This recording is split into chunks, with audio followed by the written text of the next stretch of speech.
Lideramos el camino de la opinión pública y buscamos que la cultura del debate alcance consensos y soluciones a los problemas de nuestro país.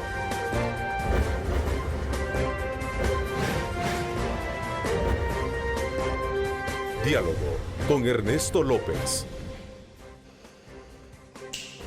¿Qué tal? Muy buenos días. Lunes 20 de julio del 2020. Qué bueno que amanece informándose con Cadena Megavisión AM y ahora con el segmento de la entrevista para que usted pueda tener un contexto pues más fresquecito de todo lo que ha sucedido durante el fin de semana.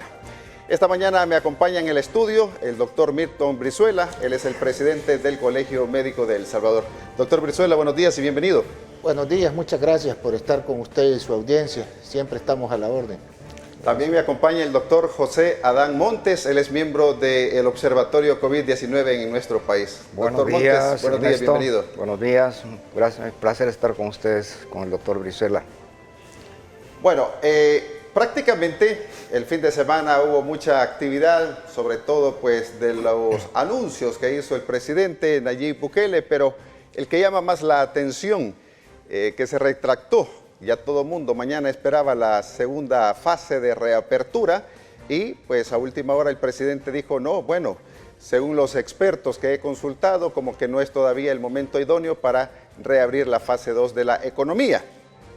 Y precisamente quiero platicar con mis invitados qué opinión tienen al respecto. Vamos a empezar con usted, doctor Brizuela, sobre este punto en el que el presidente Nayib Bukele se retractó de último momento y dijo, bueno, he consultado con los expertos y parece que no es el momento apropiado, cuando tuvo que haberlo hecho desde el principio para haber hecho un primer anuncio.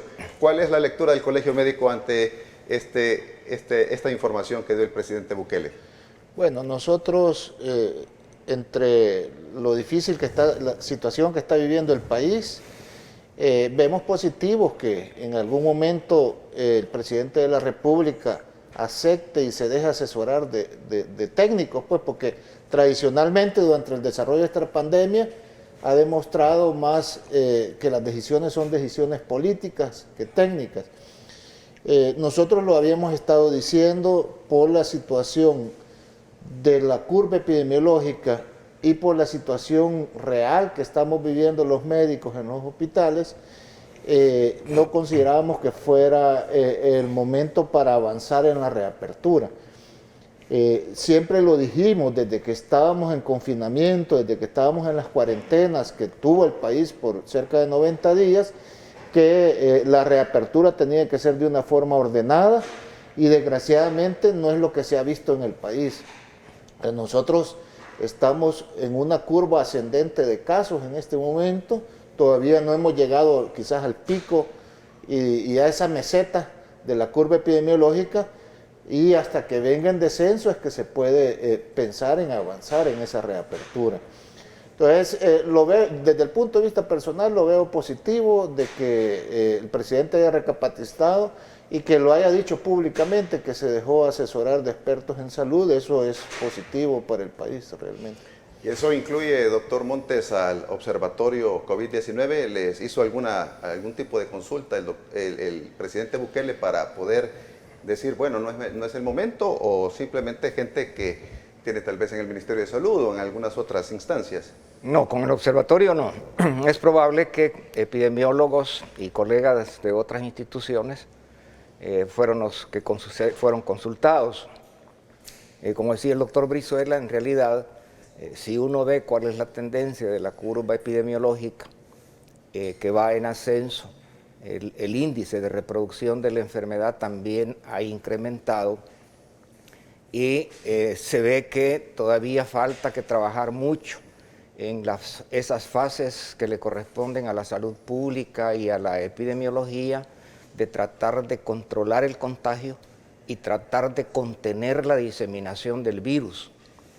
El incremento de los casos en la curva epidemiológica es un reflejo de que todavía falta mucha acción en ese control de contagio y en esa contención de la diseminación del virus.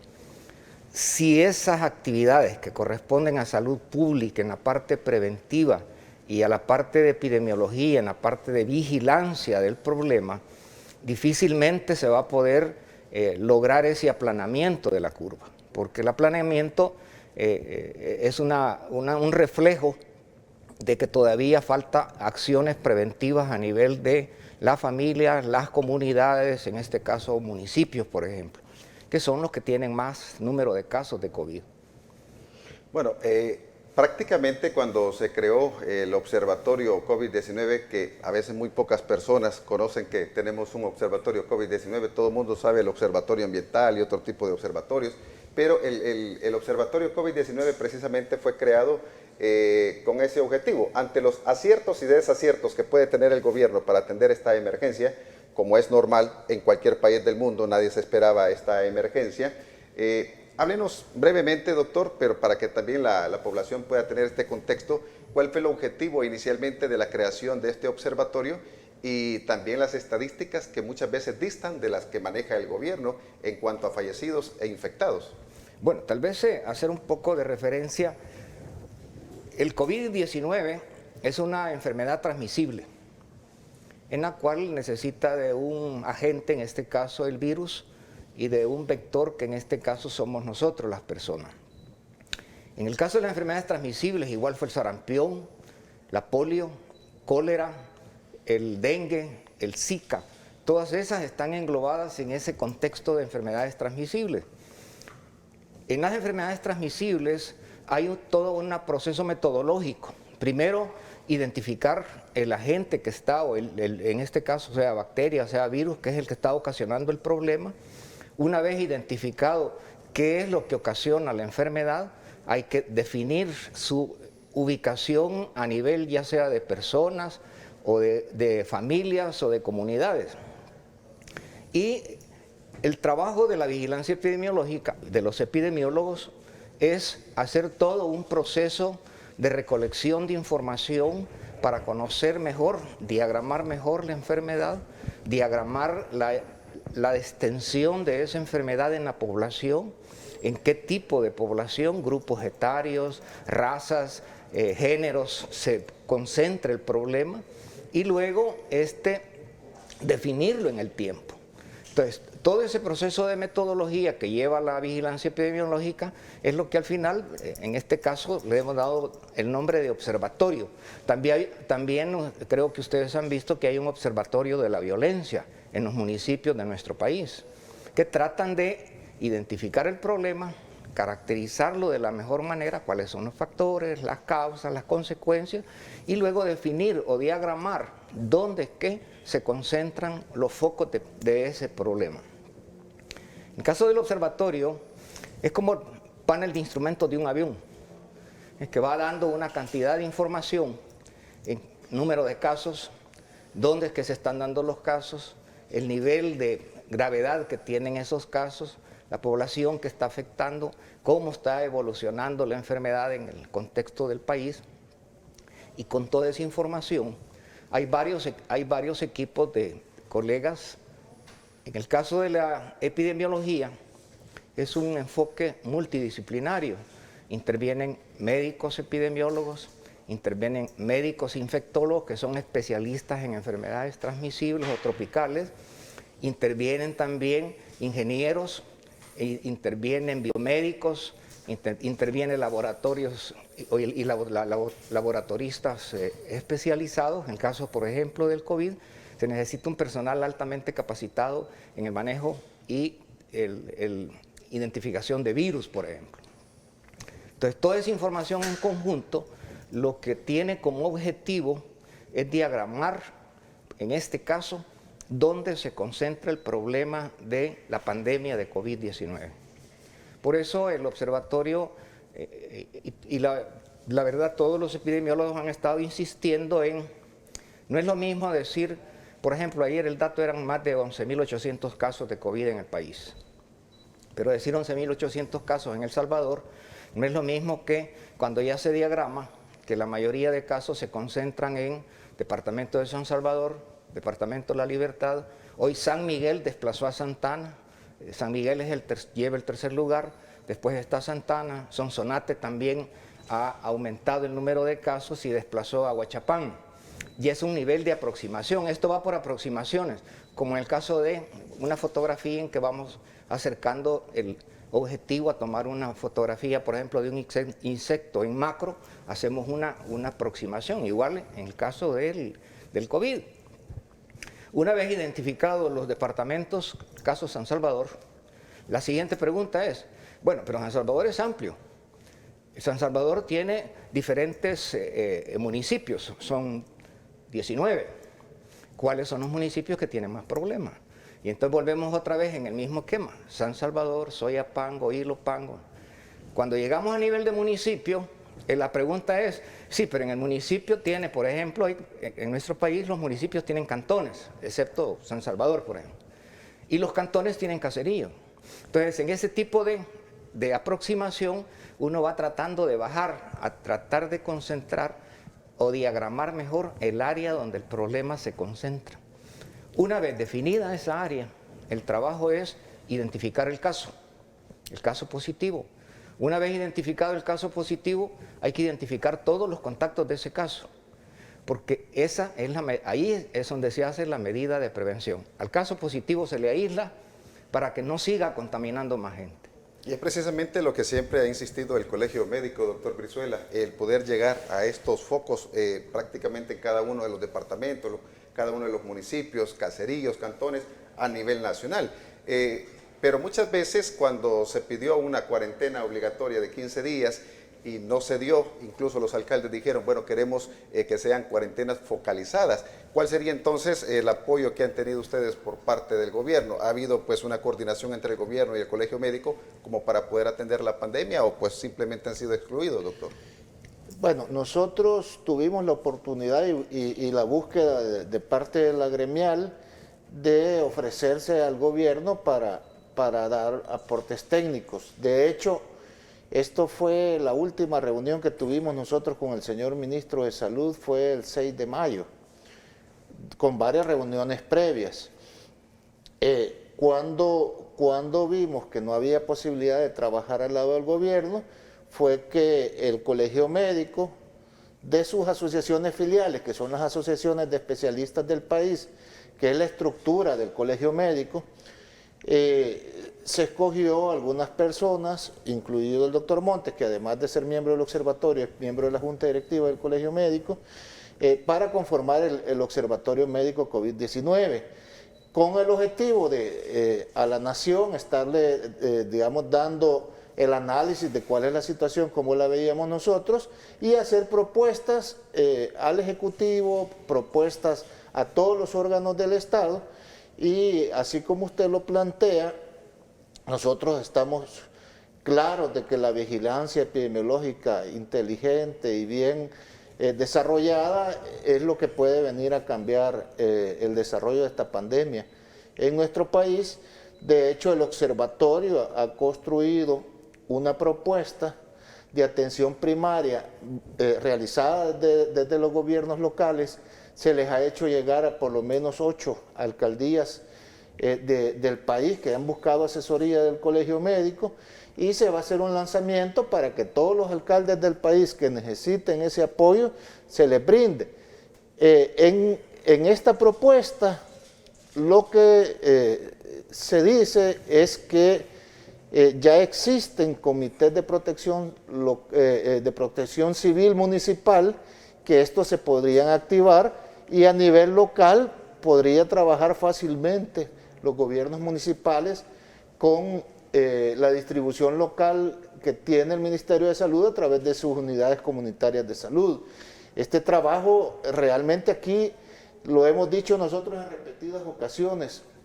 Aquí nosotros desde la gremial insistimos a los diferentes órganos del Estado de que se dejen de lado los egos, que dejen de lado quién va a ser el protagonista. Aquí lo que necesitamos es que se realicen las acciones, que estas acciones van a venir a cambiar la dinámica de cómo se está desarrollando la pandemia, porque si solo nos enfocamos en el trabajo que se da en los hospitales, ya lo está viviendo la población, ya sabe que la capacidad hospitalaria de El Salvador es bien limitada, y en este momento, desde hace cerca de un mes o más, el sistema está sobrepasado. Encontrar una cama hospitalaria en este momento, los que lo han sufrido saben que es algo bien complejo. Muchas veces personas están falleciendo en lugares donde no deberían atenderse pacientes críticos porque no hay cómo trasladarlos a un lugar donde se necesita que tengan cuidados especiales. Entonces, el llamado a los órganos del Estado es a eso, a que se pongan de acuerdo, a que tomen los liderazgos. El Ministerio de Salud debería de ser el que lidere esto. Nosotros estamos claros de eso y siempre les hemos ofrecido el apoyo. Doctor Montes, en el sitio oficial del gobierno, pues ya tenemos 12.207 casos y 344 fallecidos por el COVID-19. Estas cifras son bastante cercanas a las que ustedes manejan, ¿o es bastante abismal la cifra que se maneja? No, nosotros manejamos las cifras oficiales. Es decir, yo me estaba refiriendo a 11.800, que era el dato de ayer en la tarde. Hoy temprano no logré revisar, actualizar los datos. No, nosotros estamos utilizando la información del gobierno. Lo que sucede es que con esa información de gobierno, como se va contabilizando el número de casos positivos de cada día, o sea, entonces se va viendo la diferencia, cuántos aumentaron de ayer para hoy, por ejemplo, pero también cuántos recuperados aumentaron de ayer para hoy y cuántos fallecieron de ayer para hoy. Entonces, toda esa tabulación diaria de incrementos por día se va haciendo con el objetivo de calcular un índice. Este índice es el de reproducción de la enfermedad. Y este índice de reproducción de la enfermedad es el que da la pauta para ver si la curva, para ver la tendencia de la curva, pero tal vez lo más importante es que ese índice también tiene un punto de corte. Nosotros le llamamos un punto de corte como quien dice, en Disney, el niño que no mida más de 1,20 no puede subir a tal rueda, por ejemplo. Ese es un punto de corte. En este caso, en el índice es 1. Si el índice de reproducción está por debajo de 1, entonces empieza a enlentecerse la diseminación del virus y empieza a haber un control, empieza a haber un aplanamiento de la curva. Pero en cuanto el índice vaya subiendo, el problema es que lo que significa, por ejemplo en El Salvador empezó con 5 puntos y tantos. ¿Qué significa eso? Que cada paciente positivo podía infectar hasta 5 o 6 personas.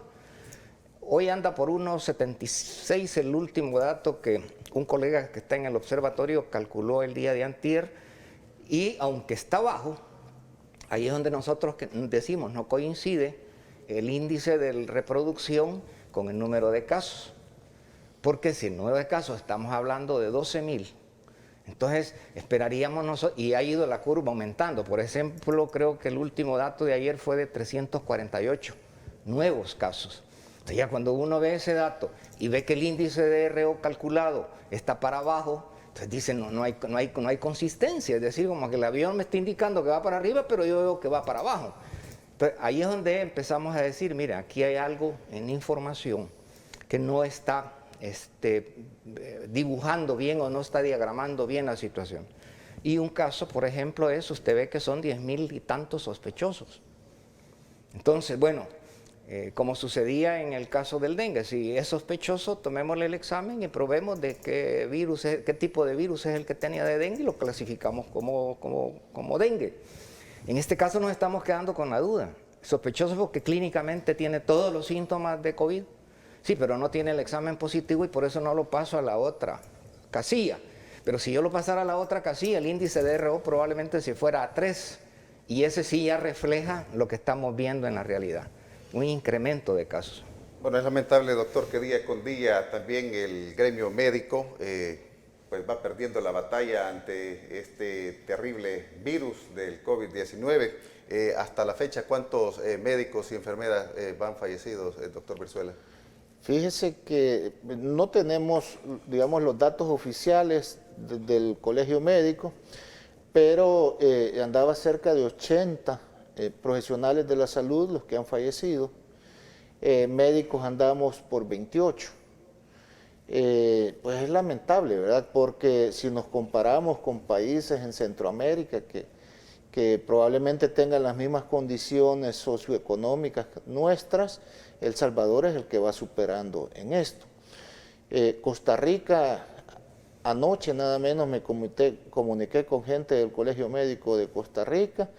Ellos nos aseguran de que han fallecido 2 médicos, uno de ellos retirado desde hace años, que no lo consideran como que el contagio haya sido por su trabajo, ¿verdad? Entonces al final ha fallecido uno por el contagio. ¿Qué es lo que está pasando, doctor Brizuela? ¿No se está cumpliendo el protocolo de bioseguridad apropiado? ¿No tienen los elementos apropiados? Sobre todo porque llama mucho la atención la importación de mascarillas que hizo el gobierno, que claramente el Ministerio de Comercio de China dice que no es para uso médico ese tipo de mascarilla. Sin embargo, el ministro Francisco Alaví decía que era por cuestiones aduanales que le habían puesto esa información.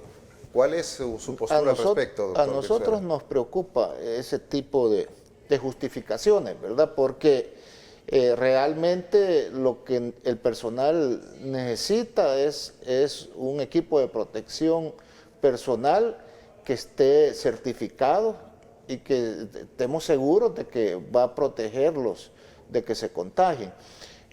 Muchos de los factores, porque esto es multifactorial, ¿verdad? No podríamos decir que solo se trata del equipo, pero es un factor bien importante. Algo que desgraciadamente no se planificó de la mejor forma, pues el gobierno en este momento aducen de que no tienen herramientas legales para hacer las compras, pero si uno se planifica en forma adecuada, desde enero sabían que este virus iba a llegar y que probablemente se iba a diseminar de forma generalizada en el país y iba a dar una pandemia. Cuando usted de forma profesional hace una planificación en salud, usted, digamos, más o menos calcula cuál va a ser la tasa de impacto del virus en el país y en base a eso hay herramientas tecnológicas que le dicen hasta cuánto va a necesitar de insumos en equipos de protección personal, cuánto va a necesitar de medicamentos, cuántas camas va a necesitar. Entonces, no sabemos si eso lo hizo el gobierno, pero en ese momento tenía ley de emergencia nacional, pudo haber comprado equipo probablemente a mejor precio, porque cuando se fue desarrollando la pandemia, evidentemente en el mundo, porque es un problema global, se fueron escaseando los productos y subiendo el precio de esto. Entonces, nosotros lo enfocamos principalmente al problema de planificación. Con el tema de los colegas existe también otro problema. No se ha contratado personal extra para trabajar en los sitios específicos donde se está atendiendo pacientes COVID o en el resto del sistema, porque desgraciadamente ya en este momento no solo los hospitales están atendiendo pacientes COVID, también las unidades médicas del Seguro Social, las unidades de salud, que la mayoría no tienen para atender pacientes hospitalizados, han hecho áreas de griparios y en esos griparios tienen personas con soporte de oxígeno, con medicamentos, que no deberían de estar ahí, pues. Y entonces estas personas están expuestas por la gran carga viral que hay en esa zona que no está diseñada para atender este tipo de pacientes y además no tienen el equipo de protección personal nivel 3 que deberían de tener. Entonces el llamado a las autoridades es a que abastezcamos a todo el personal de salud, a que verifiquemos, porque hay mucho personal de salud que está en aislamiento porque ha salido positivo o porque tiene la enfermedad. Entonces eso ha minado, ha disminuido la cantidad de gente y lógicamente la sobrecarga laboral también expone al personal, ¿verdad? El que haya menos gente, hay más cansancio. Cuando uno está más agotado, tiene más riesgo de cometer errores que puede conllevar a que al final se contagie de esto. Entonces, bueno, lo que se han quejado también muchos médicos también es los trámites burocráticos a los que tienen que enfrentarse para poder solicitar todos estos equipos de bioseguridad, doctor Brizuela. Sí, bueno, yo he escuchado que algunos colegas dicen que están enterados que en su establecimiento de salud hay insumos en las bodegas y que a ellos no se los entregan.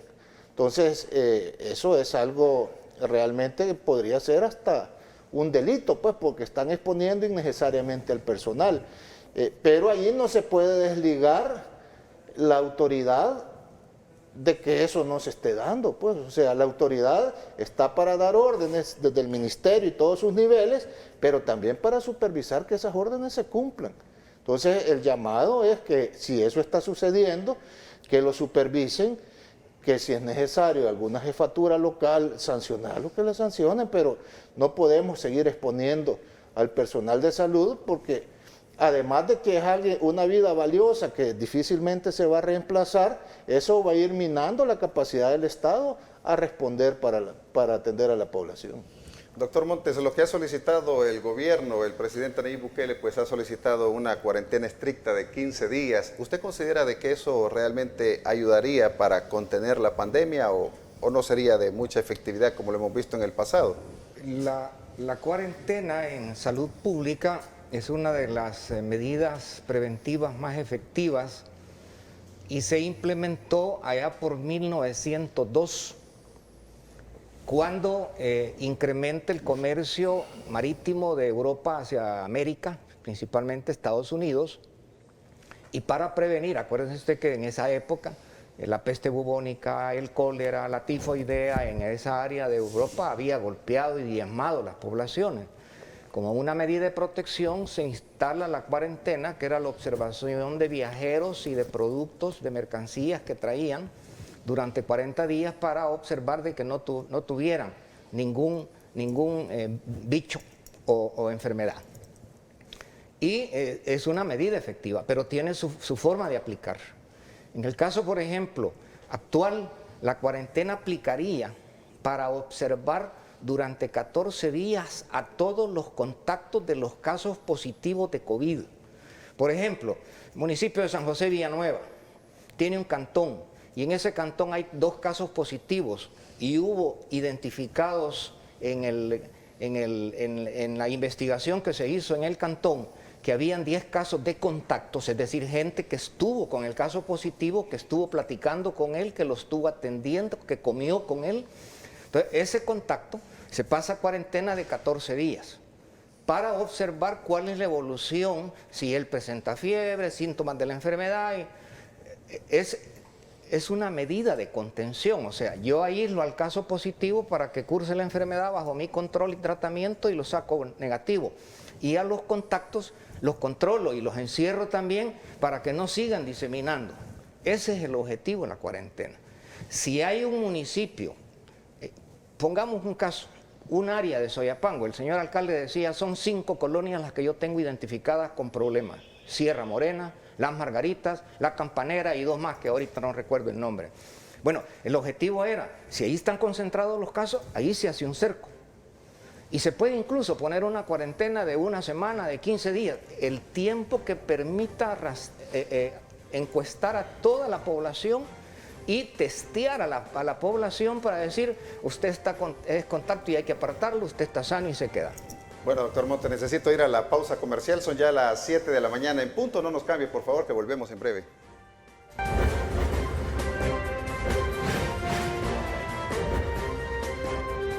Diálogo con Ernesto López. Estás viendo Diálogo con Ernesto López.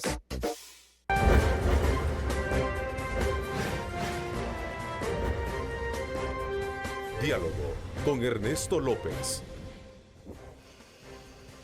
Si usted recién nos sintoniza, qué bueno que lo hace, son ya las 7 de la mañana con 4 minutos y en este día lunes, si usted pues para que vaya agarrando el contexto, estoy platicando con el doctor Milton Brizuela, presidente del Colegio Médico, y con el doctor Montes, que es miembro, José Adán Montes, miembro del Observatorio COVID-19 en nuestro país.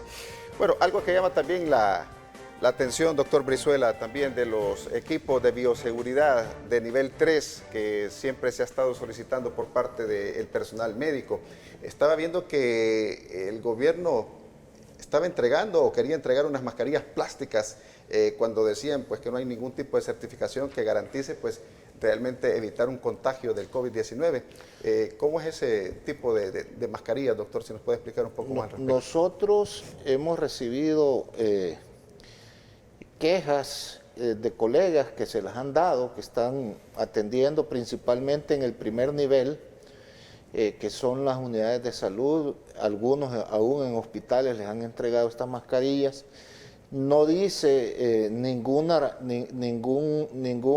del envoltorio, no dice que tengan ninguna certificación. Vienen desarmadas, o sea que hay que armarlas.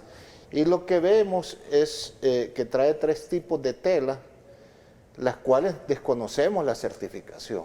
O sea, si no tienen una certificación adecuada, la verdad que sería irresponsable estársela entregando a todo el personal de salud, porque aquí no solo es a médicos. El personal de salud que trabaja en archivo tiene contacto directo con la población, el personal de limpieza, el personal de seguridad, todos los que trabajan en un ambiente hospitalario o de atención sanitaria están expuestos a contagiarse. Entonces, sí quisiéramos que nos explicaran las autoridades en base a qué certificación es que están comprobando que eso protege a las personas.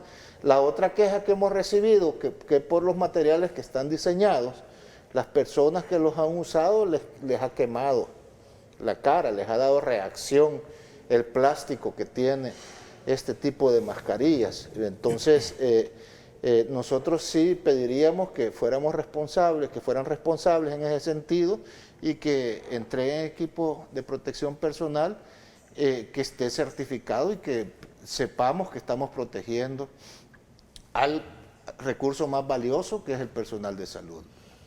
Como miembro de este observatorio de COVID-19, doctor Montes, ¿cuáles son como las últimas evaluaciones que tienen ustedes como observatorio de cómo va mutando esta cepa de virus? Ya vemos que al parecer como que no es tan mortal o agresivo como la primera cepa que se tuvo, sino que lo que tiene el factor es de más rápido de que se puede propagar de contagio. ¿Qué tan cierto es esto, doctor, de que esa cepa sea así? ¿O cómo lo han ido ustedes viendo la evolución de este virus? Es decir, la verdad, ha permitido el transcurso del tiempo ir obteniendo más información científica. La verdad es que los pasos que se fueron dando, por ejemplo, el hecho de hacer autopsias que tomaron los italianos fue crucial, porque no nos explicábamos nosotros por qué no se había indicado la autopsia antes, porque esa iba a orientar y al final esa fue la que sacó de dudas qué es lo que estaba pasando con el paciente, obviamente examinando los cadáveres de las personas que fallecieron, pero aportaron al conocimiento. Entonces la verdad es que todavía hay mucho que conocer, pero la certeza de que poco a poco se ha ido documentando es, sí, el virus es un virus altamente contagioso, es decir, esa capacidad de poder infectar a varias personas. Tal vez otro virus altamente contagioso es el sarampión, que quizás es más contagioso que el COVID, pero el sarampión tenía menor letalidad, excepto en cierto grupo de población, niños desnutridos, con condiciones socioeconómicas bajas, el sarampión les llegaba y se lo llevaba, pero no se lo llevaba por sarampión, sino por una neumonía, y la neumonía era bacteriana, o sea, era una complicación. Pero sí, es contagioso. Por eso es que las medidas de prevención para evitar los contagios y las medidas para contener la diseminación, para que no se distribuya a más población, son claves. Y esas medidas lo que van a hacer es que van a minimizar el número de pacientes graves y críticos que están congestionando a los hospitales. Y ahí lo que insistimos son medidas en las cuales cada uno de nosotros, nuestras familias, nuestros vecinos, nuestras comunidades, tenemos que estar conscientes de usar la mascarilla, lavarnos las manos con frecuencia, desinfectarnos las manos, salir solo que sea necesario, no tener reuniones familiares ni de cumpleaños para no diseminar el virus, tratando de mantener el círculo familiar que es el que normalmente mantenemos en la casa, 4 o 5 miembros, pero con los parientes que no sabemos dónde han andado, mejor guardar la distancia por ahora. Mantener todo el aseo de los objetos que nosotros utilizamos y de las casas, y en los trabajos igual, en la parte si uno sale, tener el cuidado de que, por ejemplo, en el banco, seguir todas las indicaciones que las instituciones han implementado y al regresar igual hacer una limpieza de zapatos, de manos. Y si seguimos todas esas indicaciones, la verdad es que vamos a contribuir a bajar la diseminación del virus. Y yo creo que ahí es donde una campaña de educación en salud a la población urge, que lo hagamos desde la casa hasta el departamento o el municipio. Doctor Brizuela, si sumamos los pacientes que están en estado grave y los críticos, son más de 1.300 y pues el número es bastante alto. El Hospital El Salvador fue una de las creaciones para poder atender esta emergencia, pues las camas UCI, que son la gran necesidad para poder afrontar esta emergencia. ¿Cuál es la postura que tiene el Colegio Médico referente al Hospital El Salvador, que prácticamente es bien mínimo el porcentaje que se está utilizando para poder atender a los pacientes? Fíjese que desconocemos a profundidad qué tanto se está utilizando de lo que ofreció el presidente el día que lo inauguró. El día que lo inauguró ofreció que iban a estar disponibles 400 camas. De estas 105 creo que eran unidades de cuidados intensivos y el resto de cuidados intermedios. Según la información que nosotros hemos tenido, no se ha utilizado más del 25% de esa capacidad. Nosotros no vimos que cumpliera todas las condiciones para poderlo llamar en este momento un hospital. O sea, porque el presidente mencionó que había un laboratorio clínico, que había servicio de rayos X, que había servicio de lavandería, y sabemos que la ropa y todo lo llevan y lo lavan en el Hospital Bloom. Entonces, no vimos imágenes ni videos de estas áreas, que son áreas realmente esenciales para un hospital. Lo que está funcionando es como un hospital temporal, que eso es lo que digamos, el Colegio Médico recomendó que hiciéramos desde un inicio, porque la extensión o la capacidad de camas, ampliar la capacidad de camas del sistema se necesitaba hace 2 meses, no se necesitaba en este momento. Y desgraciadamente el hospital no ha venido a suplir esa necesidad de camas. Hay mucha gente, como le digo, y esto no lo afirmo yo, lo afirma todos los trabajadores de salud que están ahí en la primera línea. Mucha gente que está siendo atendida en unidades de salud con soporte de oxígeno, que deberían de ser atendidos en un hospital especializado, que están sufriendo ese riesgo de fallecer, y algunos fallecen. De hecho, hay personas que no logran llegar a tener una asistencia hospitalaria por la falta de camas para atender este tipo de pacientes. Yo, en lo personal, quisiéramos que esto estuviera funcionando, que se extendieran y que estuvieran funcionando esas 1000 camas, ya que existe una necesidad en este momento, aún para nuestros colegas. Nosotros nos vemos con la dificultad de que colegas médicos, muchas veces luchamos para encontrarles una cama en el sistema hospitalario porque no hay. Eso lo hemos denunciado, de que tampoco cuidan a su personal de primera línea, dándole una asistencia más temprana. Colegas que han fallecido han pasado las mismas dificultades que pasa el resto de la población, y ellos han caído contagiados dando la atención a esta población. Debería de existir un mecanismo como poderlos atender en forma temprana para restablecerlos y que sigan trabajando. ¿Cómo ven la contratación de personal extranjero, doctor Brizuela, para poder atender esta emergencia del COVID-19 en los hospitales de nuestro país? Bueno, nosotros una vez agotados, digamos, la capacidad que podría tener el país con los médicos que están desempleados, que podrían participar y ayudar a la población salvadoreña, una vez se agote eso, no vemos mal de que personal extranjero venga a ayudar, una vez cumpla con los requisitos que exige el país para poder ejercer la práctica de la medicina. O sea que, a pesar de que el gobierno haya ofrecido que vengan médicos, tienen que pasar por la institucionalidad del país, que es la Junta de Vigilancia y el Consejo Superior de Salud Pública,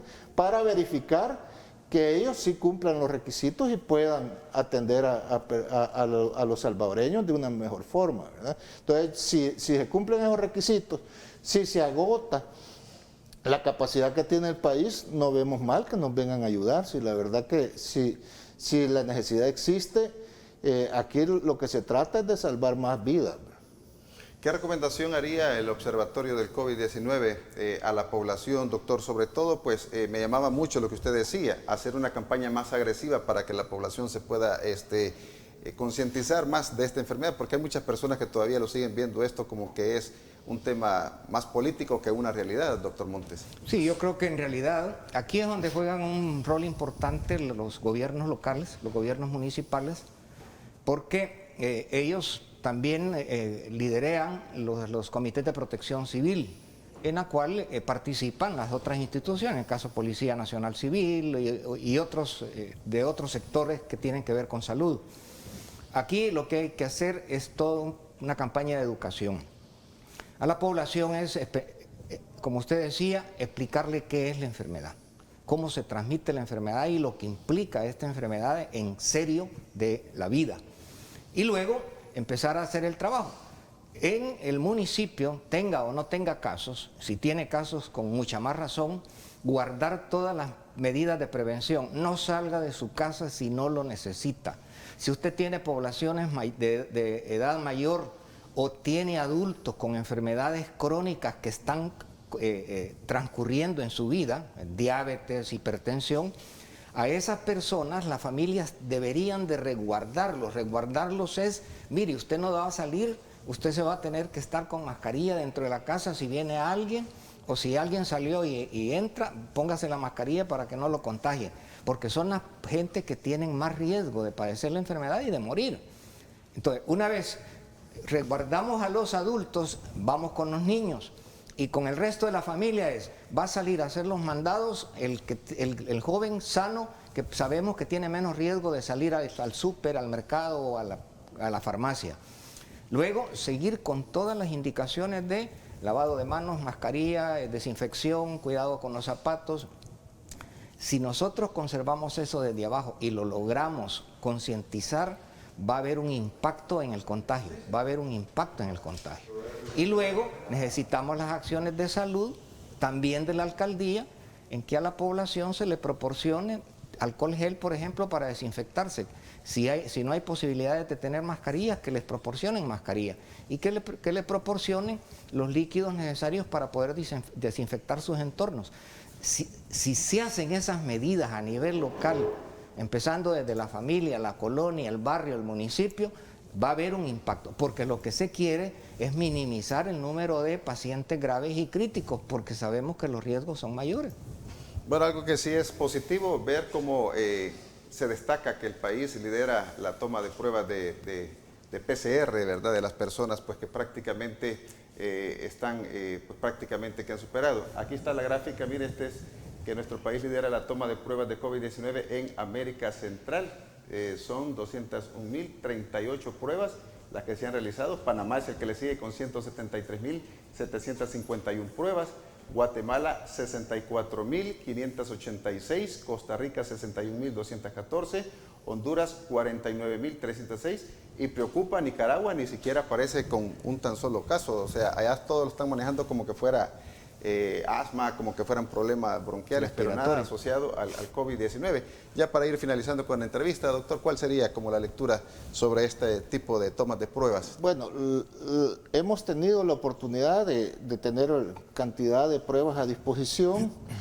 Nosotros sí quisiéramos que estas se transparentara a dónde se están tomando y a quién se le están tomando, porque hemos recibido quejas de trabajadores de la primera línea del sector salud que difícilmente se les han tomado pruebas y que las han estado pidiendo, y muchos de nuestros compañeros, aún presentando síntomas, no han tenido acceso a estas pruebas.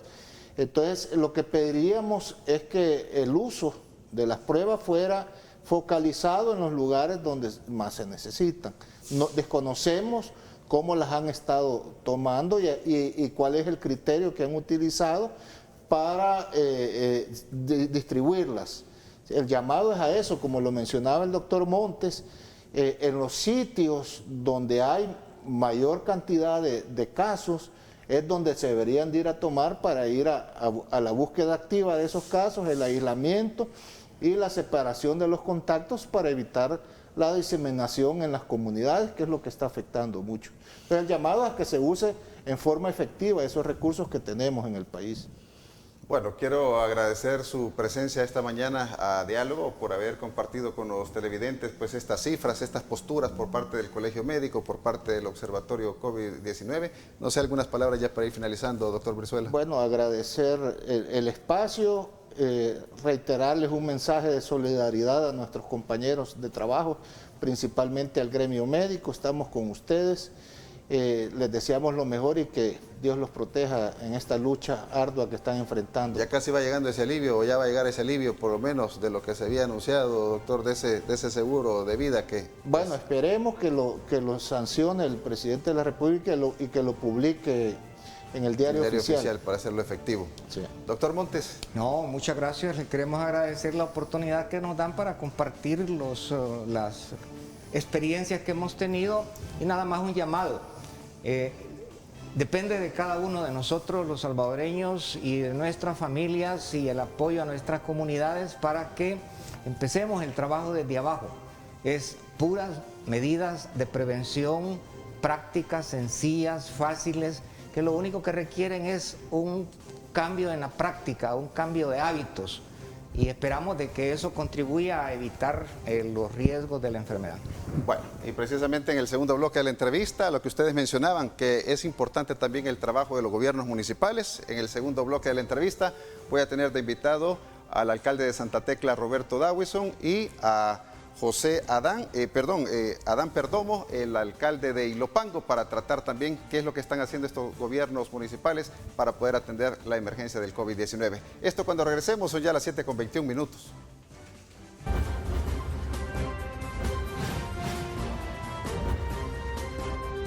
Diálogo con Ernesto López. Estás viendo Diálogo con Ernesto López.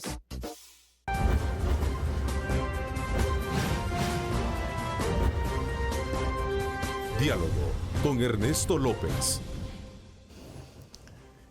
Si usted desayuna, feliz provecho. Qué bueno que se acompaña con Diálogo en esta mañana de lunes. En este segundo segmento de la entrevista tengo como invitado al alcalde de Santa Tecla, el licenciado Roberto Dawison, a quien le doy la más cordial de las bienvenidas.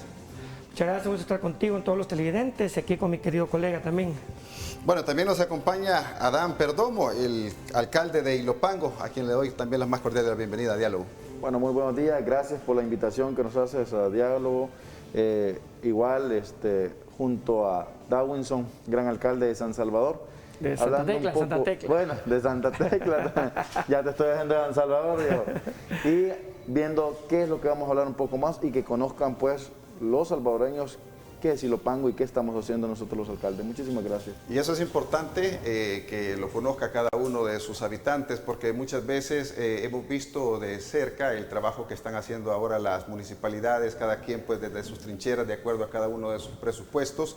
Y lo decían mis invitados en el bloque anterior, es importante que los gobiernos municipales se incorporen para atender esta emergencia del COVID-19. Y lo están haciendo.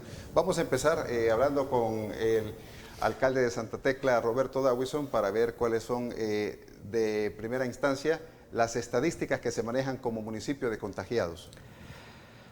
Pues bueno, el día de hoy amanecemos con 524, 27, exactamente aquí tengo el dato porque todas las mañanas me la mandan, pero el punto es que hay un subregistro también, porque manejamos la información también de CIVASI, y en CIVASI se tiene otro dato. Creo yo que hay como un atraso de lo que se maneja a nivel de la presidencia, o lo que informa la Secretaría de Comunicaciones de la presidencia, y lo que maneja el CIVASI.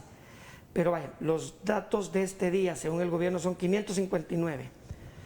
24 más en las últimas 24 horas, o sea que tuvimos prácticamente 1 por hora. Pero el dato CIVASI nos arroja un porcentaje de un 15-20% más.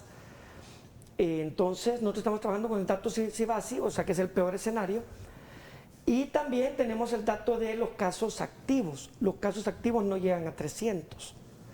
Entonces, porque hay gente que desde que arrancó esta pandemia se contagió, pero que a estas alturas ya se recuperaron. Entonces, no vale la pena mantenerlo como número de contagios, sino que lo que vale son los casos activos. Y esos sí son menos. Esto nos está dando también el norte de por dónde tenemos que atacar el tema de desinfecciones que hacemos, y esperamos esta semana, si todo nos sale bien y se alinean los astros, porque nos hacía falta que entraran algunos insumos, vamos a salir también con la búsqueda de casos y con 2 paquetes, uno preventivo y uno curativo, ¿verdad? 2 tipos de tratamientos. Ahí estamos viendo precisamente estas imágenes de lo que está hablando, alcalde, de las campañas de limpieza y desinfección que están haciendo en las áreas comunes, portones, vehículos que están estacionados. Y esta es una muy buena iniciativa que me gustaría que nos hablara un poco. Está abarcando todo el municipio, todo este tipo de... Correcto, vamos a todos lados, pero lo que nos orienta a dónde debemos de ir con más fuerza es el número de casos activos y el número de contagios. O sea, tenemos un índice entre el número de contagios acumulados históricos y el índice de casos activos. Por ejemplo, una comunidad que tuvo casos y que sale como que históricamente hablando de hace 4 meses, 5 meses para acá, pero que dentro del tiempo que arrancó el COVID tiene casos, pero ya no están activos, quiere decir que las medidas que se ocuparon fueron las adecuadas y que la población además está cumpliendo con las medidas de distanciamiento social y con todas las recomendaciones de seguridad para evitar más contagios. Y por otro lado está en el índice de casos activos. Si una comunidad haya tenido historia de COVID o no la haya tenido, pero si en este preciso momento tiene muchos casos activos, es donde más atacamos. Entonces, en base a ese nivel, a ese criterio, que estamos aplicando las medidas y tratando de llegar a todo el municipio, pero priorizando aquellas zonas donde sentimos que el COVID está comunitario y está latente en la zona, y hay que combatirlo y cortar la cadena de contagios en ese momento. Sabemos que ahora pues ya se sabe que el virus ha mutado, se va conociendo poco a poco cómo se va comportando, pero sí es también bien vulnerable el sector de los adultos mayores. Ustedes tienen un programa como para poder ayudar a las personas adultas mayores del municipio de Santa Tecla, para poderlos trasladar, digamos, internamente dentro del municipio, o poderle hacer algún tipo de actividades que necesiten, pues siempre y cuando relacionados con la salud. Me gustaría que nos hablara un poco más acerca de esto, alcalde. Bueno, la casa que tiene para adultos mayores el municipio, ahí estamos permanentemente mandando el grupo médico de la unidad municipal de salud a darles atención, y tratamos nosotros de estar pendientes a través de Tecleños Sin Límites, que es la unidad de la alcaldía que se dedica a atender a la población adulta mayor. Estamos permanentemente en contacto con ellos, viendo cómo están, y la ambulancia municipal los traslada en el momento que lo necesiten.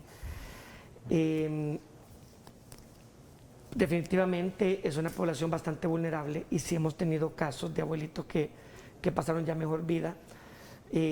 Sabemos que a las personas que tienen enfermedades crónicas no transmisibles, así como también adultos mayores, es donde más fuerte le pega el COVID, y a quienes tenemos que proteger más, ¿verdad? Pero lo que estamos tratando es de atender de forma integral, en la medida de nuestras posibilidades, a esta población, pero el traslado que hacemos cuando están enfermos, o los médicos que trasladamos a verlos, es cosa de todos los días, pero gracias a Dios están bastante controlados dentro de lo que cabe.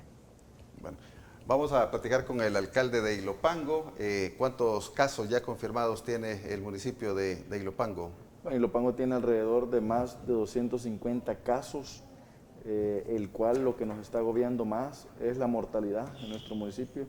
Son más de 76 los casos que ya están confirmados por muerte y enterramiento en el municipio, y 117 que están pues por sospecha, y el cual pues nuestro cementerio municipal ya colapsó, ya no tenemos lugar donde ir a enterrar, y por ello le pedimos siempre el apoyo a la alcaldía de San Salvador, el cual ya pues tuvo que enterrar más de 20 personas provenientes del municipio de Ilopango. El tratar de ver y cómo llevar este problema el cual se está dando en los diferentes municipios, y principalmente en los municipios más aglomerados, en los municipios dormitorios, en los municipios donde tenemos mayor cantidad de población, en el Gran San Salvador, como lo es el municipio de Ilopango. Estamos afrontando temas muy delicados porque tenemos colonias como la colonia Altavista, el cual es un trifinio entre 3 alcaldías por la magnitud, por lo grande que tenemos, y es donde hemos presentado pues una de las mayores cantidades. Y en el caso del tema de los adultos mayores, es el caso del cantón Dolores Apulo, que ha presentado 20 fallecidos a causa del COVID y 9 por sospecha, entre ellos pues la mayoría mayores de 60 años. Entonces es bastante difícil la situación que estamos viviendo. Asimismo también la población lastimosamente en algunos lugares no ha comprendido que este virus sigue matando a la población, y por lo tanto no debe de salir, o por lo menos permanecer en los lugares o ir con tapabocas, estarse limpiando las manos. Hemos podido identificar que familias enteras salen a comprar a los mercados, y es el cual hemos tratado nosotros de restringir, donde solo puede ir la persona que compra.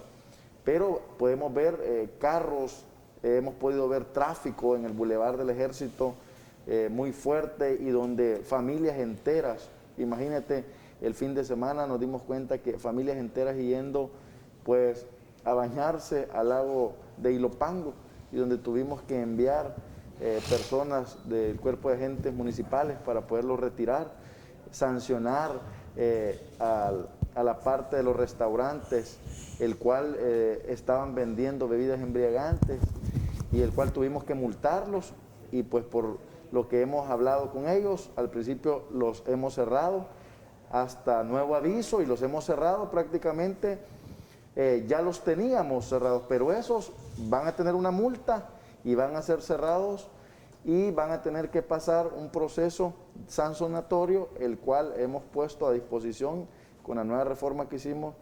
Y la idea de nosotros es que las personas puedan por lo menos guardarse. No estamos en la fase de poder ir a un turicentro, a un lugar, y la gente sigue yendo. Entonces yo considero que todavía esa cultura no la tenemos. Imagínate la cantidad de muertos que tenemos, y hay gente que todavía lo toma, no en serio, sino que prácticamente lo toma a juego, y nosotros estamos tratando la manera de ver de qué manera les ayudamos, pero también creo que nosotros los alcaldes podemos hacer todo el beneficio, podemos ayudar, podemos tratar la manera de bajar esos índices de contagio y de mortalidad, pero creo que la mayor cantidad o la mayor fuerza que deben de hacer somos todos los salvadoreños, porque tenemos el problema y porque amamos y queremos a nuestra familia, y si en realidad los queremos, tenemos que guardar todas las medidas de seguridad convenientes y adecuadas. Bueno, de parte de la emergencia del COVID, también se tiene que estar lidiando con la emergencia del dengue, y que es una muy característica de la época. En la Vista Lago han estado con campañas de limpieza y fumigación también. ¿Cuáles han sido los resultados que han obtenido por parte de la población? También que el apoyo es bien importante, también que se unan a estos esfuerzos. Así es, este fin de semana estuvimos en la residencial Vista Lago, donde sabíamos del problema. Teníamos 2 contagios de COVID, y también tenemos 3 personas que salieron positivos con dengue, y donde nosotros tuvimos que ir a fumigar, tuvimos que ir a sanitizar, tuvimos que ir a retirar ripio, a limpiar, a chapodar, a podar, y donde le estábamos pidiendo a la población pues que use la untadita, que por favor el agua que tienen retenidas, que la boten, y que eso nos está provocando la cantidad de zancudos que se sigue viendo, y por eso este fin de semana tuvimos eso. Gracias a Dios la población se unió a poder hacer pues los trabajos en conjunto con la alcaldía municipal, y estuvimos explicándole que cuál era el problema que estamos viviendo. 1, la pandemia; 2, el índice que hemos podido ver de probabilidades de crecimiento del dengue, y tú sabes que en el municipio de Ilopango, específicamente en la colonia Santa Lucía y Vista Lago, donde hemos tenido el mayor problema porque hemos lidiado también con una emergencia, el cual siempre que llueve se inunda la entrada de la colonia Santa Lucía, una cárcava en la colonia Santa Lucía, y por lo tanto la cantidad de agua que se encuentra siempre en la colonia, tenemos que estar permanentemente en conjunto con la comunidad haciendo aseo, porque siempre que llueve hay acumulación de agua y sabemos que también están criaderos de zancudo en los diferentes lugares. Entonces, en Vista Lago, este fin de semana que la población entendió y se readecuó, empezó a comprender que la vida está sobre cualquier otra cosa, pero que nosotros debemos de trabajar en conjunto, junto, gobierno central, alcaldías, comunidades, y poder sacar adelante a las diferentes colonias y comunidades y a los habitantes en especial. Bueno, otro de los focos de infección que pueden ser los mercados municipales, ¿qué acciones están tomando en la alcaldía de Santa Tecla? Gracias, Osvaldo. Mira, cuando me hablaste, la vez anterior me quedé con la idea del lugar donde tenemos mayor cantidad de abuelitos sentados y de Fusate. Con doña Olga Miranda tenemos una gran comunicación. Y hemos tenido ya casos ahí de abuelitos en Fusate que han padecido, que han fallecido, pero además estamos pendientes de ellos con la unidad de salud municipal. Volviendo al tema de tu pregunta, nosotros en mercados no hemos tenido casos de COVID. Hemos manejado una buena gestión desde el día 1. Arrancamos con el cierre de todas las entradas, solamente dejamos 2 habilitadas, una para carga y descarga y otra para la entrada de personas. Pusimos las cabinas desinfectantes, donde estamos ocupando amonio cuaternario dentro de las medidas y las proporciones que nos han recomendado tanto la DNM como el Ministerio de Salud y el Colegio Médico, a fin de que tengan la certeza las personas de que se están desinfectando. Ahí es donde implementamos lo que te dije de la nomenclatura de distanciamiento social. O sea, si tú vas al mercado de Santa Tecla, vas a ver que tenemos piecitos marcados donde tiene que estar parado cada persona cuando hace cola, cuando está comprando. O sea, hemos dejado todo un mecanismo para que la gente pueda ordenarse. Además pusimos lavamanos portátiles a las entradas y salidas de los mercados en nuestros parques. Y en el caso del mercado Dueñas pusimos una cámara térmica para medir la temperatura, aunque lo estamos haciendo también con el CAM en el mercado central. Y estamos próximos a poner también en el mercado central una de estas. Por otro lado, ya habíamos puesto en el mercado Dueñas la primera caja autocompactadora para el manejo de los desechos sólidos en la parte exterior del mercado sin tener problemas de vectores, sin moscas, sin que llegara esto al suelo. Pusimos la segunda caja autocompactadora en el mercado central.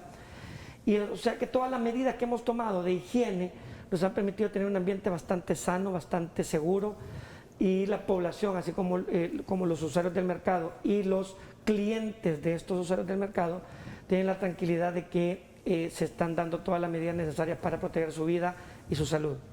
Bueno, también tiene que estar lidiando con emergencia que dejó las pasadas tormentas Amanda y Cristóbal. En el Cantón El Limón se han hecho también importantes entregas por parte de la alcaldía. Coméntenos un poco más acerca de esto, alcalde. Gracias, Osvaldo. Nosotros lo que hemos hecho es atender todas las necesidades que se nos han venido presentando conforme cada una de las situaciones que estamos viviendo en el país.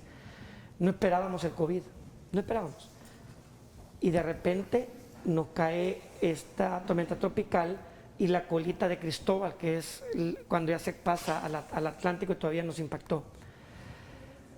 Lidiar con tormentas tropicales es, digamos, lo normal de protección civil, es algo a lo cual estamos acostumbrados. Y sabemos cómo atender a la población, y por eso es que tuvimos muy bajos casos de incremento de contagios en otros municipios de Gran San Salvador. A los 15 días después de Amanda y Cristóbal hubo un rebrote, porque la gente que fue a los centros de resguardo, o sea, cuando fueron a casas comunales a resguardarse, donde los pusimos para que pasaran la tormenta, no se guardaron en algunos lugares las medidas de distanciamiento y de seguridad para evitar contagios de COVID, Nosotros en Santa Tecla sí lo guardamos. Desde el momento que tuvimos que evacuar personas, ya iban con la línea de cómo iban a operar y tuvimos control de los centros de albergues y no tuvimos rebrote, o sea, no hubo problemas de contagios entre las personas que estuvieron en estos albergues. Ahora bien, durante toda esta tormenta y toda esta situación les hemos dado alimentos y después les estamos ayudando a reconstruir sus vidas a aquellos que perdieron sus casitas, aquellos que sus casitas quedaron bastante dañadas, pues se les han dado láminas, se les han dado alimentos, además que los alimentos han estado a la orden del día para atender a la población vulnerable producto del COVID. Nosotros como alcaldía, estamos hablando de canastas de la alcaldía, hemos repartido más de 25,000. A eso sumarle las 8,100 y fracción que nos dio el gobierno central, o sea, hemos estado dándole bastante ayuda alimenticia a los más vulnerables de nuestro municipio, pero la situación municipal ya llegó a una, y no hablo de Santa Tecla, de todas las alcaldías del país, ya llegó a un punto extremo. Necesitamos ya el apoyo de la Asamblea Legislativa y del Gobierno Central de forma directa. Yo comparto lo que dijeron los doctores del Colegio Médico hace unos minutos, de que está bien de que se postergue la apertura económica. Además, estamos claros de que la vida es primero y se necesita educar a la población antes que nada para que no se contagie. La población debe de estar clara de cuáles son las medidas que debe de seguir para atenderse, el país necesita trabajar, pero antes de eso tenemos que educarnos todos para que cuando se abra la economía no vaya a darse un rebrote de la enfermedad. Todos tenemos que aprender a convivir con el COVID y mucha gente lo está tomando a la ligera, lo acaba de decir aquí mi colega Adán Perdomo, que hay gente que irresponsablemente no está guardando las medidas. Pero la población necesita trabajar, necesita generar otra vez ingresos. Entonces, ¿cómo conciliar eso? Lo primero es la educación. Pero mientras tanto, mientras no se abra la economía, los municipios que vivimos de las tasas e impuestos que recibimos de parte de la actividad económica y de la población, se han visto reducidas. Y esto está afectando la capacidad operativa de las municipalidades. Sobre todo las alcaldías de mayor tamaño, entre más población, más casos COVID hay. ¿Por qué? Porque hay más hacinamiento, hay más personas, hay más contactos. Y la actividad económica se da en municipios grandes con mayor ahínco que en los municipios pequeños. O sea, hay mayor actividad económica entre más grande sea el municipio. Entonces, estamos ahí pendientes de un refuerzo. Por eso dijimos desde el principio de que la distribución de los 600 millones debió haber sido, los 600 millones de los 2.000, que es el 30% de esos 2.000 millones, debió haber sido en base a población y no bajo fórmula FODES. Sin embargo, ya esto es una realidad, ya se está haciendo bajo fórmula FODES. Entonces se ha buscado un mecanismo para apoyar a los municipios o compensar a los municipios grandes que hemos sido castigados con esa distribución. Y con esto no estamos, y estamos contentos que municipios pequeños tengan dinero y tengan apoyo ahorita para poder enfrentar la crisis. Pero necesitamos esos 50 millones que se iban a aprobar y que ya van 2 semanas que se ha venido malogrando esto, para podernos dar un respiro financiero que nos permita poder atender a la población. Y aquí quiero hacer llamado a la Asamblea Legislativa de que retomen este tema a la brevedad, porque los municipios de mayor población, donde hay mayor nivel de contagios, si no recibimos este apoyo, difícilmente vamos a poder darle el servicio que la población merece. Bueno, necesito ir a una nueva pausa comercial. Cuando regresemos, me gustaría platicar con el alcalde de Ilopango también la dispensa de intereses en los impuestos que va a estar vigente hasta el 31 de diciembre y cómo va el problema de la cárcava en el sector de la Santa Lucía. Esto y más cuando regresemos.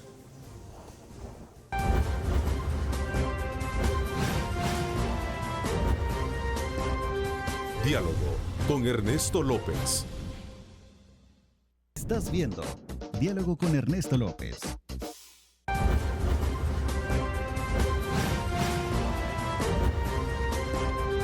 Diálogo con Ernesto López. Estemos ya en el último bloque de la entrevista y bueno, habíamos quedado pendiente con el alcalde de Ilopango, Adán Perdomo, para que nos comente cómo va la situación, alcalde de la Santa Lucía, que sabemos que aquí el problema no solamente es la cárcava, sino también el problema de las inundaciones y también 3 colonias que resultaron afectadas por Amanda y Cristóbal también en este sector. Por supuesto, quiero decirte que hemos seguido trabajando, hemos estado al pendiente de los trabajos que está haciendo pues una empresa que ganó la licitación en la residencial Santa Lucía, el cual hemos podido ver a un 35% todavía se siguen haciendo, pues viendo de forma los trabajos lentamente que siguen dando, pero quiero decirte que en un Twitter el ministro de Obras Públicas decía de que igual el presidente que habían vetado los fondos provenientes de Alemania sobre el poder atender las cárcavas en el AMS, en el Gran San Salvador, y el cual Ilopango había salido beneficiado con alrededor de 2.5 millones de dólares para atender 3 cárcavas, el caso de Brisas de San Bartolo, el caso de la San Gerardo y de la cárcava que se encuentra en la parte del reparto Las Cañas. Fue vetado y entre los que fue vetado pues decían de que no había un estudio técnico para poder atender las diferentes cárcavas que se daban a lo largo y ancho del AMS del Gran San Salvador. Esta semana voy a asistir a la Asamblea Legislativa y donde voy a ir con representantes tanto del Triángulo de la Colonia Santa Lucía, el cual es el eminente daño que ha ocurrido con las llenas, que siempre que llueve fuerte en la Colonia Santa Lucía, pues hay una llena, y donde tengo más de 280 personas que lo perdieron todo, perdieron desde su cama hasta su ropa, el cual vamos a ir a solicitar. Igual van a ir representantes de la Residencial Santa Lucía, representantes de la comunidad 10 de octubre, de la Belén Elín y de Jardines, para ver cómo afrontamos el problema. La Santa Lucía tiene daños tremendos en la tubería madre que provienen desde la San Rafael, que es de la parte de la colonia que le corresponde a Soyapango, pero va a dar hacia la calle principal frente a los Mormones, y donde lastimosamente sale el agua a la superficie, dañando todo lo que se encuentra a su paso desde las calles hacia las principales casas. Y vamos a asistir, sabemos del compromiso que tenemos con nuestra gente y pues el problema que sucedió en los últimos días con Amanda y Cristóbal, el cual dañó la parte de la comunidad 10 de octubre, dejando alrededor de más de 308 casas dañadas, igual en la Belén Elín, que fueron 114 casas dañadas. Y asimismo también vamos a ver si incorporamos que en la parte de la tercera etapa de San José Changayo se perdieron alrededor de más de 174, para serte exacto, casas en esa parte de ahí, porque muchos ven y esas imágenes que tú puedes ver de la residencial, y la gente se preguntará, ¿a dónde fue a dar la tierra? ¿A dónde fue a dar esa parte de la residencial? Fue a dar al lago de Ilopango, fue a dar a San José Changayo y se llevó la mayoría de casas. Por ello voy a solicitar 15 millones de dólares, van a ser acompañados por varios partidos políticos, por varias fracciones políticas, y el día jueves a las 9 de la mañana voy a presentar la pieza de correspondencia para que el gobierno central pueda tener dinero, pueda invertir en las cárcavas de la colonia Santa Lucía, específicamente en esa inundación, le podamos resolver de una vez a esas personas que durante más de 30 años han tenido el problema y se ha agravado más en estos últimos días. Y por lo tanto el Ejecutivo solicitó ayuda, pero vetó los fondos de Alemania, y espero que me puedan acompañar las fracciones legislativas y que el presidente pues lo sancione y esté de acuerdo en poder hacer los trabajos que hoy por hoy requiere la colonia Santa Lucía, y que no vaya a ser más tarde. Hoy hemos podido salvar vidas, mañana no sabemos. El problema es latente, el problema se agrava día con día. Y tú creo que has podido ver imágenes donde incluso el ministro de la Defensa tiene personal permanente del Ejército Nacional, del Comando de Fuerzas Especiales, e incluso hay una zodia en la entrada. Imagínate, saben del compromiso, hay una pequeña lancha ahí que al llenarse, al haber una lluvia fuerte, se va a llenar y hay que ir a rescatar junto a comandos de salvamento, junto a Protección Civil, o sea que conocen, saben del problema y por lo tanto tenemos que hacerlo en conjunto. La idea no es pelearnos, la idea es estar alcaldía, gobierno central y habitantes y solucionar este problema en conjunto y ver de qué manera se soluciona este problema latente que puede atentar con las vidas de las personas. Bueno, vamos a hablar con el alcalde de Santa Tecla. ¿Cómo está la situación del cementerio municipal, alcalde? Pues nosotros no tenemos ahorita ningún problema realmente. Nosotros desde que llegamos hicimos las medidas, tomamos más bien las medidas correctas para aumentar el tiempo de vida del cementerio y a través de una buena administración de la gerencia de cementerios hemos logrado no solo darle unos 10 años más de vida, conseguimos un terreno adicional, 2 terrenos adicionales, perdón, uno que nos fue donado y otro que permutamos por una deuda que tenía otra asociación. Hemos tomado las medidas correspondientes y para el tema de COVID lo que tenemos son 10 fosas abiertas permanentemente, se ocupan 2, abrimos 2 más, se ocupan 5, se abren 5 más. Y además estamos ocupando una técnica más bien implementando una técnica para asegurarnos que el cementerio no vaya a verse colapsado. En Santa Tecla no hemos tenido alto nivel de mortandad, también quiero aclararlo. Y gracias a Dios ha sido bastante la gente que se ha recuperado y si bien sí hemos sentido un pequeño aumento en los entierros, pero no ha sido de una manera que llame poderosamente la atención. Lo que se publica es realmente lo que tenemos de entierro, o sea, lo que ha dicho el gobierno, mira, hay tantas personas muertas en Santa Tecla, eso es. Bueno, o sea, no necesito ir a una pausa rápido, la última, para que podamos discutir unos temitas todavía que tenemos pendientes ahí en el tintero. Ya regresamos.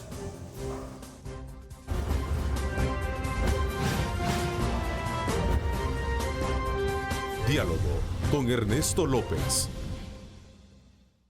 Estás viendo Diálogo con Ernesto López.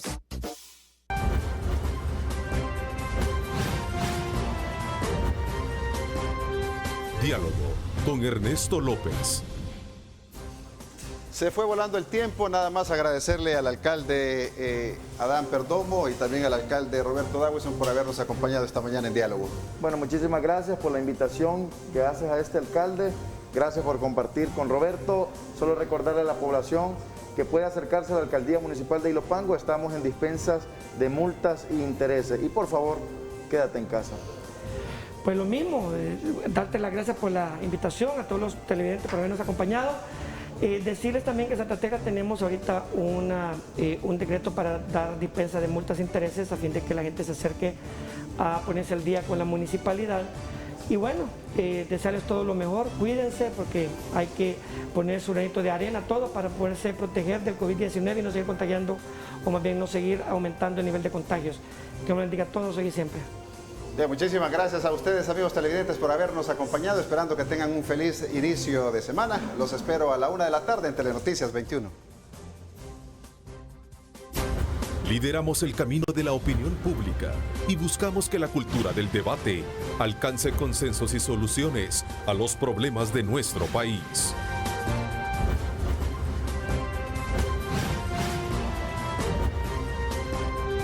Diálogo con Ernesto López.